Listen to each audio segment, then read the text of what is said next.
And now sports with Chris Duerr from the Little Jess Chrysler Dodge Jeep and Ram Sports Desk. Well, without benefit of having played even a single high school basketball game yet, Quincy High School's Chloe Nicholson occupies the rarefied air of being one of the top 25 class of 2028 players in the entire nation, according to ESPN, and the top-ranked freshman in all of the state of Illinois. Tonight, Blue Devil fans got to officially find out what all the fuss was about. They were excited to be there. Really good crowd for the opener against Jacksonville tonight. Not really a great game in terms of competitiveness, but the Blue Devils start off strong, and it would be the aforementioned Miss Nicholson with the first points of the season off the rugby scrum. A little scoop and score from Chloe, and we are underway. How about some great passing right here? Jada Brown had her first sophomore year bucket on the back end of this, thanks to the dime from Kate Medemeyer, and away we go yet again. How about Miley Longcore? Big night for the sophomore tonight. She gets the three from outside, finished the night with 15 points. And it was that kind of night for the Blue Devils. Meanwhile, Jacksonville struggling to find any kind of look, let alone bucket. More from Chloe right here. The big interception with those great big arms of hers. She's got great wingspan. A little pass right here inside to Jada Brown for the bucket and the Band-Aid, a three-point play. What can Brown do for you? More from Miss Chloe. She is going to be phenomenal. Already pretty good off the start at 9 points and 6 steals tonight. Easy bucket for her. And then more from Chloe on the defensive end. Miss Nicholson with the swattage, and eventually this is going to end up in a nifty bucket for Madeline Hamby, who had a really nice night tonight with 14 points to help lead her team. Little nifty pocket pass right there to her. Jada Brown also with 14 points in the night. She finished with 6 rebounds and did all kinds of traditional Jada Brown things. Looked really good spinning off contact. No surprise there. She's just got great presence in the low blocks.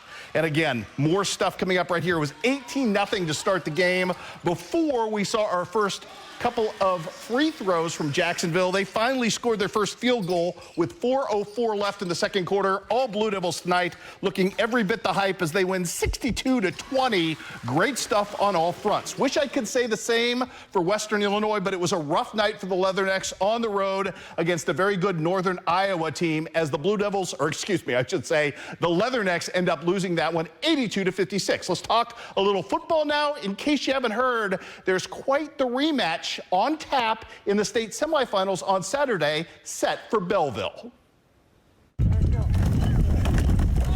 Literally nothing to lose, you know. And I know that sounds cliche, but you know, obviously people in our area, you know, think we can win.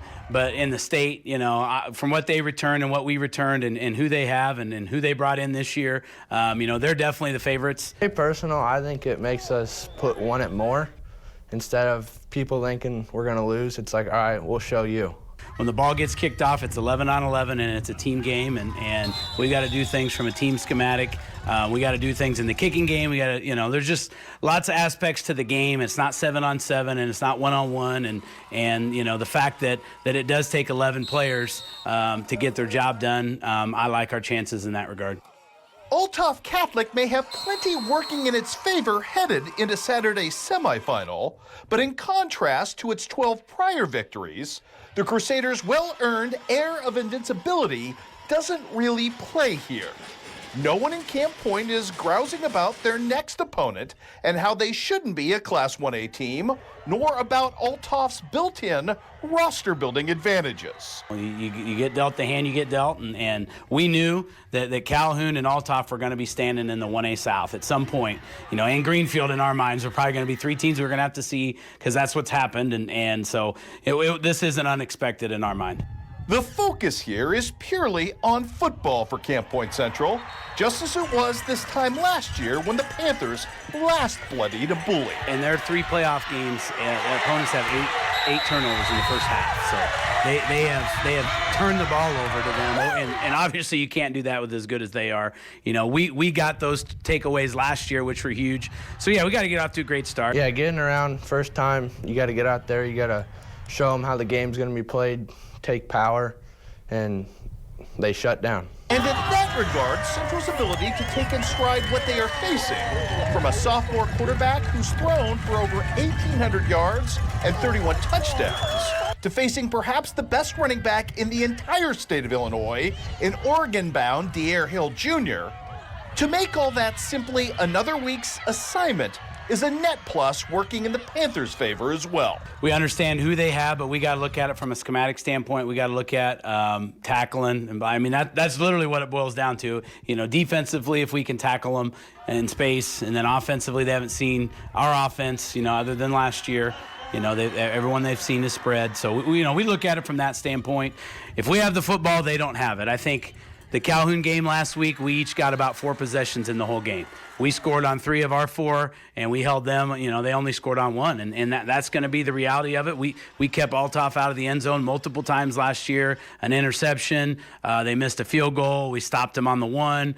You know, so you've got to be able to lock down in the red zone when the field shortens up, which requires you then to not give up the 80-yard plays and the 70-yard plays. So we got to make them earn it. We've got to take care of the football. If we give them the ball and give them short fields, it's going to be a long day for sure. More on Central coming your way tomorrow night at 6, including some signing news as well from Rushville Industry.